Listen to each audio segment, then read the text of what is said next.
नमस्कार, बहुत स्वागत आपका। मैं हूं आपके साथ सचिन पाटिल। आप देख रहे हैं एनएच 24/7 और वक्त है सीएम राउंडअप का।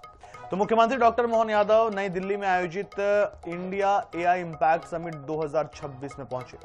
इस अवसर पर उन्होंने गूगल पवेलियन का दौरा किया और मध्य प्रदेश में डेटा सेंटर और आईटी पार्क स्थापित करने के लिए निवेशकों को आमंत्रित किया।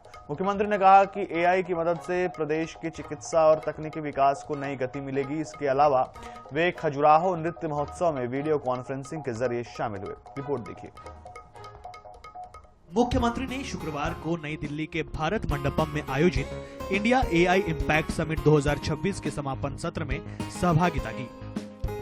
उन्होंने भारत मंडपम स्थित भोपाल मीडिया सेंटर में नेशनल मीडिया करस्पॉन्डेंट से एआई के भविष्य और इसके इस्तेमाल पर खुलकर अपनी बात रखी।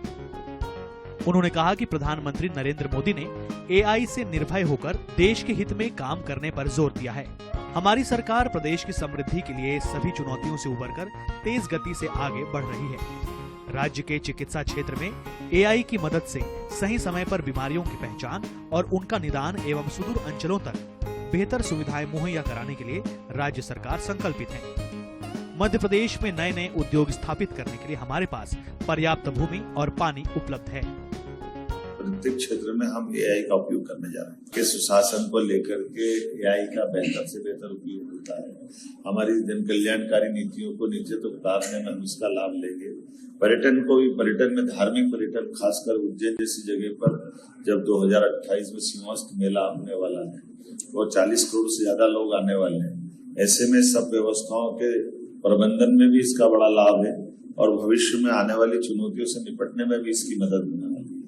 तो उम्मीद करेंगे कि सारे प्रकार के विविध प्रकार के टूरिज्म के सेक्टर में भी कहीं होम स्टे होगा, स्टे करने की व्यवस्था, आने जाने के मार्ग क्या है, कनेक्टिविटी कैसे मिलेगी, ऐसी कई चीजों का एआई का उपयोग लेकर के हम टूरिज्म में भी आगे बढ़ेंगे।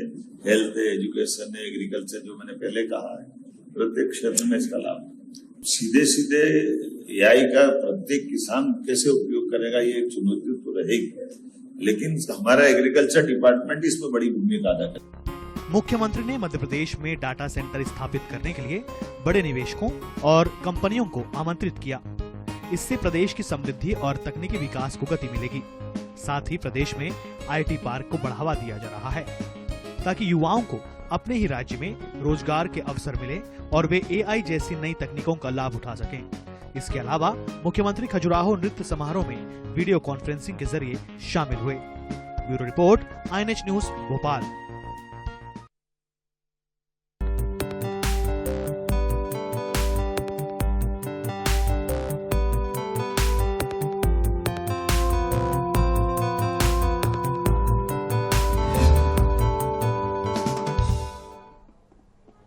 चलिए, अब वक्त है सुबह सवेरे का।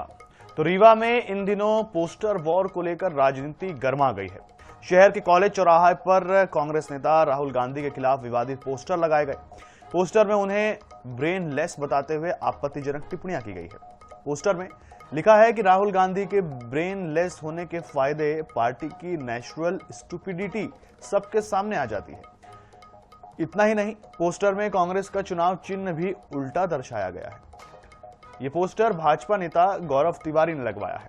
वहीं गौरव तिवारी ने कहा कि एआई समिट के दौरान राहुल गांधी की शर्ट उतार कर किए गए विरोध के कारण उन्होंने पोस्टर लगाकर विरोध दर्ज कराया है। तस्वीर आपके सामने, ये पोस्टर, इसमें गौरव तिवारी का नाम भी लिखा है कि जो स्टुपिडिटी है इनकी, वो किस तरह से है। ये ऐसा ही करते आ रहे हैं हमेशा। देश के को विभाजित करना चाहते हैं, देश का कल्याण बिल्कुल नहीं चाहते हैं। उसी का ये एक प्रतिबिंब है कि उनका दिमाग उनके हाथ में है। उनके दिमाग है ही नहीं कि उन्हें किस तरह का प्रदर्शन करना है, किस तरह से देश को समर्थन करना है। उनकी एक अपनी चाल है, एक अपनी टपली है, वही बजाते रहते हैं।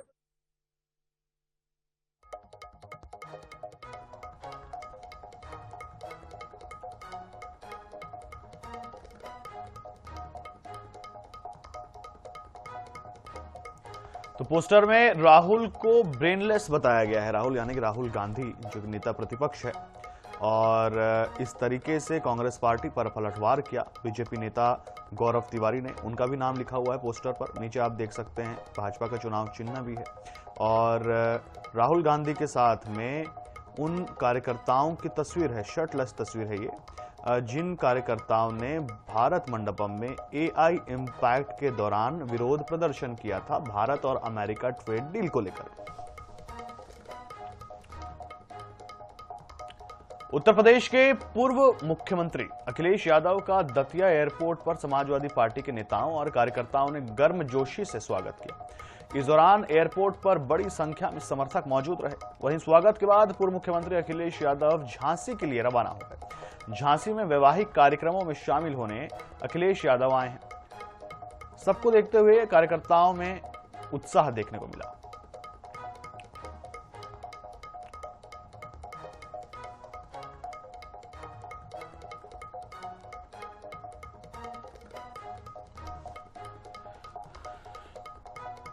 विश्व प्रसिद्ध खजुराहो नृत्य समारोह के 52वें संस्करण का आगाज हुआ। पर्यटन एवं संस्कृति मंत्री धर्मेंद्र सिंह लोधी ने खजुराहो कार्निवल फेस्टिवल और नटराज प्रदर्शनी का शुभारंभ किया।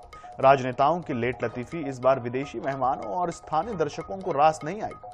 आलम यह रहा कि प्रदेश के संस्कृति मंत्री धर्मेंद्र सिंह लोधी को जनता के भारी आक्रोश और हूटिंग का सामना करना पड़ा। कार्यक्रम में 2 घंटे का विलंब से शुरू हुआ और इस पर भारी हंगामा और फजीहत हुई। बता दें कि निर्धारित कार्यक्रम के अनुसार समारोह का शुभारंभ शाम 6:30 बजे होना था। मुख्यमंत्री डॉक्टर मोहन यादव का वर्चुअल संबोधन के बाद जैसे ही संस्कृति मंत्री धर्मेंद्र लोधी ने अपना उद्बोधन शुरू किया, दर्शकों का सब्र जवाब दे गया। विदेशी मेहमानों के सामने जब गो बैक के नारे लगे, शुभारंभ अवसर पर संस्कृति पर्यटन राज्य मंत्री धर्मेंद्र सिंह लोधी और सांसद खजुराहो वीडी शर्मा ने 4 पुस्तकों का विमोचन भी किया। और ये राष्ट्रीय नहीं अब तो अंतर्राष्ट्रीय महोत्सव है और कहीं ना कहीं इस महोत्सव के माध्यम से भारतीय संस्कृति की जो छवि है, वो जो नृत्य महोत्सव जो भारतीय संस्कृति का प्राण है, वो नृत्य के माध्यम से ये जो छवि है पूरे अंतर्राष्ट्रीय स्तर पर भारत की संस्कृति की भी छवि जाती है और हमारी वैभवशाली गौरवशाली परंपरा भी इसमें प्रदर्शित होती है। पर ये खजुराहो की एक पहचान है और इस बार का नृत्य महोत्सव विशेष है क्योंकि इस बार बाल नृत्य महोत्सव की शुरुआत की है। इस बार हमने खजुराहो कार्निवल की शुरुआत की और नए आयाम जोड़कर स्थानीय जो हमारे आर्टिस्ट हैं उन्हें भी अवसर मिल रहे हैं। लेकिन दुनिया के जो लोग हैं, देश के जो बड़े हमारे ऐसे जो कलाकार हैं, उनकी इस स्टेज पर, इस मंच पर जब वो परफॉर्म करते हैं, आने भी गर्व होता है। जल संरक्षण के क्षेत्र में छत्तीसगढ़ ने एक नई पहचान बनाई है। केंद्रीय जल शक्ति मंत्री CR पाटिल ने कोरिया जिले के 5% कोरिया मॉडल को राष्ट्रीय स्तर पर सर्वोत्तम अभ्यास घोषित किया। वीडियो कॉन्फ्रेंसिंग के माध्यम से आयोजित समीक्षा बैठक में मुख्यमंत्री विष्णुदेव साय, वरिष्ठ अधिकारी और सभी जिला कलेक्टर उपस्थित थे। मंत्री पाटिल ने मुख्यमंत्री के नेतृत्व में राज्य में चल रहे जल संरक्षण प्रयासों की खुलकर सराहना की और कहा कि कोरिया मॉडल देश के लिए प्रेरणादायक उदाहरण है। कोरिया के लोगों की भागीदारी यह साबित करती है कि स्थानीय स्तर की पहल वैश्विक पर्यावरणीय चुनौतियों का समाधान बन सकती है।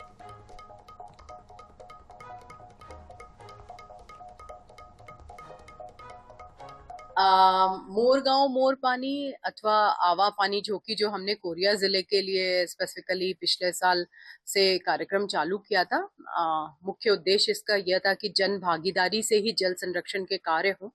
उसमें 5% मॉडल के तहत सोनहत और बैकुंठपुर दोनों ही विकासखंड में किसानों ने खुद अपने खेत में एक छोटा सा डबरी नुमा स्ट्रक्चर बनाया था, जिससे खेत में ही बिना कोई लागत के किसान ने खुद किया था, तो कोई पैसे खर्चा नहीं हुए थे और 2000 से ऊपर स्ट्रक्चर बनाए। ग्रामवासी खुद अपने प्रेरणा से बनाए हैं और शुरू में हम लोग कहीं पर सोख्ता गड्ढा, कहीं पर ये 5% मॉडल को डेमोन्स्ट्रेट किए थे।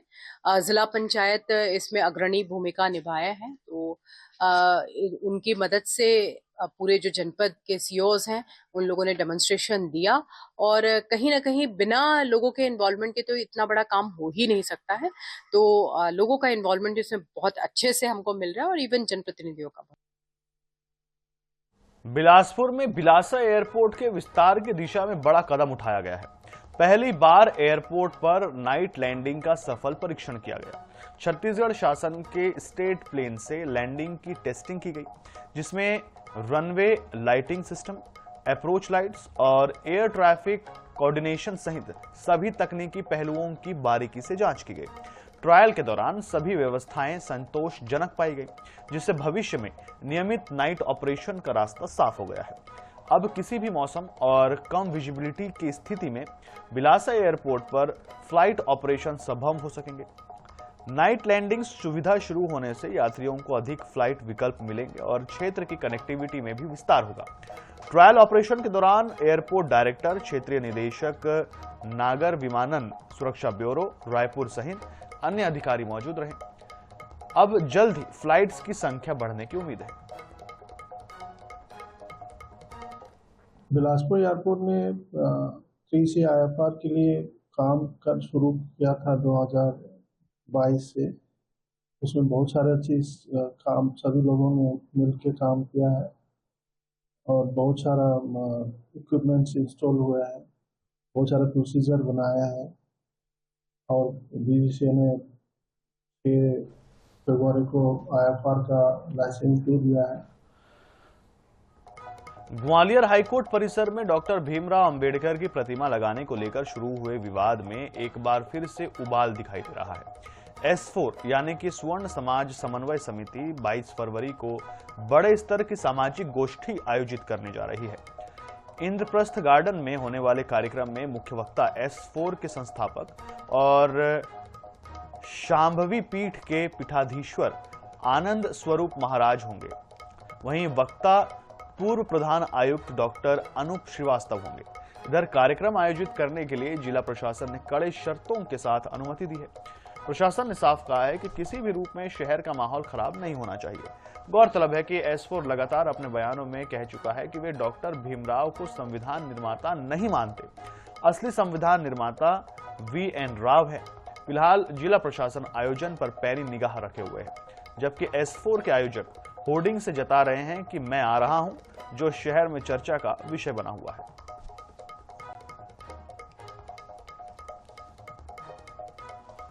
दिल्ली से शाकंभरी पीठ के पीठेश्वर श्री आनंद स्वरूप जी आ रहे हैं।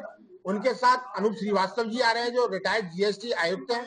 और वहीं अभी आपने देखा होगा बरेली में जिन्होंने सिटी मजिस्ट्रेट के पद से UGC के विरोध में इस्तीफा दिया है, अलंकार अग्नोत्री जी भी उसमें पधार रहे हैं।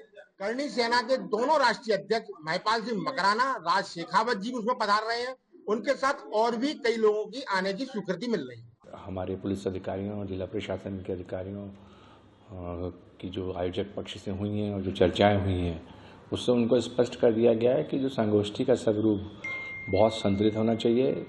विचार प्रकट करने की स्वतंत्रता है, लेकिन वो वहीं तक है जो किसी समुदाय विशेष को या समाज में किसी प्रकार की अशांति उत्पन्न ना करे। और इसमें बहुत स्पष्ट कर दिया जाएगा कि जो संगोष्ठी का स्वरूप बताया गया है और जैसा लिखित में कमिट किया गया है, वैसा ही जो है स्वरूप रखा जाए। और जैसी अनुमति दी गई है, जो शर्तें हैं उसका पालन संबंधित आयोजक उसको पूर्णतः करें। रेबीज से बचाव के लिए प्रशासन और शासन अलर्ट मोड पर दिख रहा है। छतरपुर जिले में नेशनल हेल्थ मिशन NHM के तहत जिला अस्पताल में रेबीज की रोकथाम के लिए पुख्ता इंतजाम किए गए हैं। अस्पताल प्रशासन ने स्पष्ट कर दिया है कि चाहे पालतू जानवर हो या आवारा कुत्ते, बंदर, बिल्ली, नेवला, चूहा, भालू, सियार काटने या शरीर पर जख्म देने पर तत्काल टीकाकरण कराना अनिवार्य है, अन्यथा यह जानलेवा साबित हो सकता है। टीकाकरण केंद्र की इंचार्ज ऋतु त्रिवेदी के अनुसार जिला अस्पताल में वर्तमान में 4039 डोज का पर्याप्त स्टॉक उपलब्ध है। अस्पताल में प्रतिदिन औसतन 80 से 90 मरीजों को एंटी रेबीज वैक्सीन निःशुल्क लगाई जा रही है। वहीं सिविल सर्जन डॉक्टर शरद चौरसिया ने अपील की है कि जानवर के काटने पर पहले घाव को साबुन या पानी से 15 से 20 मिनट तक अच्छी तरह धोएं। इधर अब रेबीज वैक्सीन लगाने के तरीके में बदलाव किया गया है। नए प्रोटोकॉल के तहत इंट्राडर्मल रूट में टीका बाह के मांस में न लगाकर त्वचा की ऊपरी परत में मात्र 0.1 ml की खुराक दी जाएगी। वैक्सीन 4 बार लगाई जाएगी। अत्यधिक गहरे घाव या गंभीर मामलों में रेबीज इम्यूनोग्लोबुलिन RIG भी दी जाती है। अस्पताल प्रशासन ने यह भी स्पष्ट किया है कि यदि किसी क्षेत्र में वैक्सीन की कमी हो तो तत्काल CMHO को सूचित करें। वहीं आश्रय योजना के तहत मरीजों को भर्ती कर उनका चिकित्सकों की देखरेख में विशेष इलाज किया जाएगा। जिला अस्पताल में सभी सुविधाएं निःशुल्क हैं। इधर कुत्तों की नसबंदी के लिए टेंडर जारी किया गया है।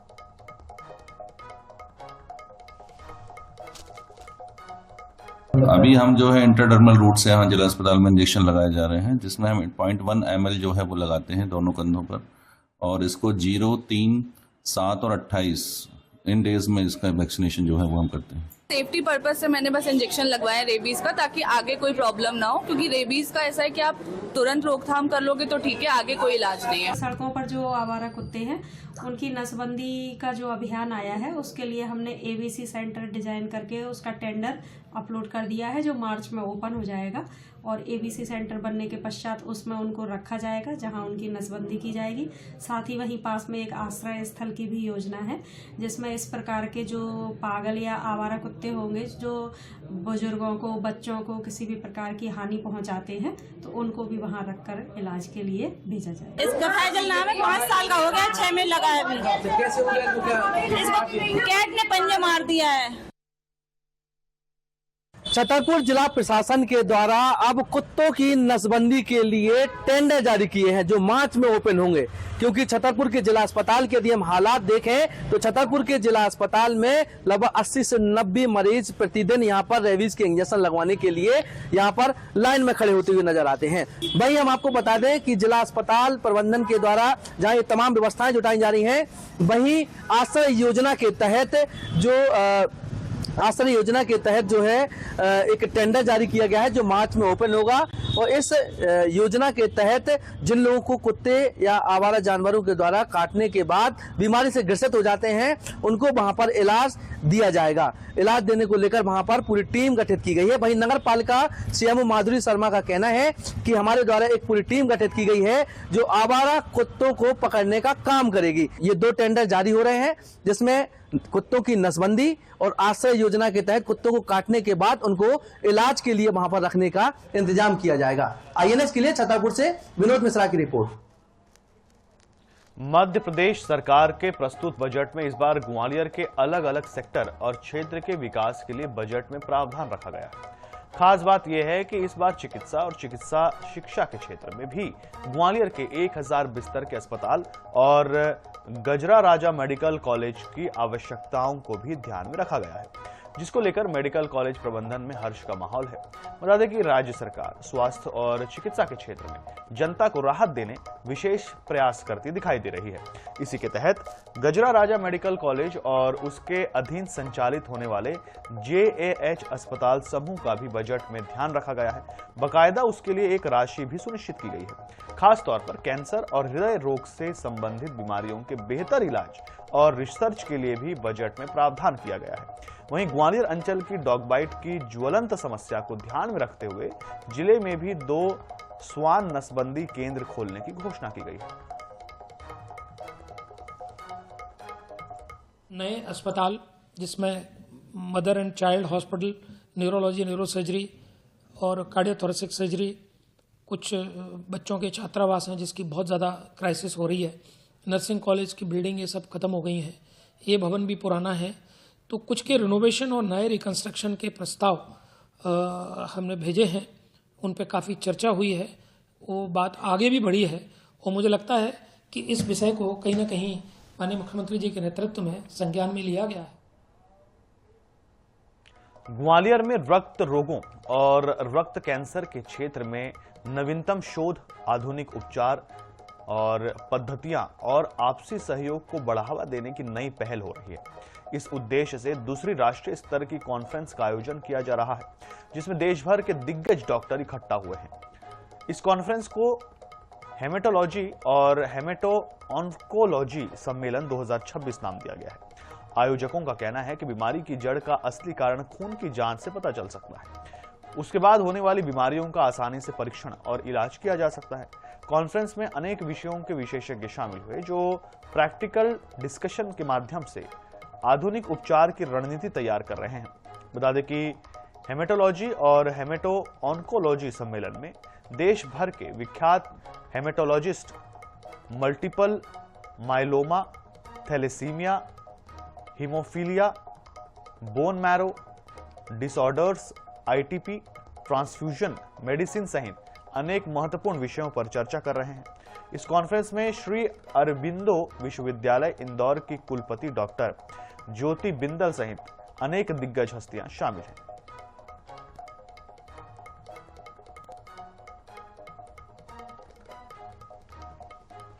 मुझे लगता है सबसे ज़्यादा इवॉल्विंग और सबसे ज़्यादा अपकमिंग ब्रांच अगर कोई है मेडिसिन में तो वो एक यही ब्रांच है, क्योंकि जिसमें एक हम छोटे से पेरिफेरल स्मीयर से और बड़ी बड़ी मॉलिक्यूलर डायग्नोस्टिक टेक्निक्स, इनसे बीमारियों का जो पता लगा सकते हैं, जिससे कि क्लिनिशियंस को मरीज का इलाज करने में मदद मिलेगी। हेमेटोलॉजी यहाँ पर डेवलप हो रही है। यहाँ पर जो काम दिल्ली में हो सकता है वो यहाँ पर भी हो रहा है। Bone marrow transplant, CAR T cell therapy, जो नई नई थेरेपीज़ हैं वो ग्वालियर में हो पा रही हैं। इतनी बड़ी कॉन्फ्रेंस एक छोटे सब स्पेशलिटी पर हो पा रही है, ये बहुत बड़ी बात है। इसका मेरे को ग्वालियर में हो रहा है, इसका बहुत गर्व है। डॉक्टर अशोक राजौरिया जो हमारे साथ आर्जन अपोलो स्पेक्ट्रा में काफ़ी समय से हैं और उन्होंने ग्वालियर में बोन मैरो ट्रांसप्लांटेशन के लिए उन्हें यूनिट जो सेटअप किया है, और उसी संदर्भ में उन्हें आज मुझे इनवाइट किया वेलकम एड्रेस देने के लिए, जो उन्हें आज ये HHOC कॉन्फ्रेंस रखी है।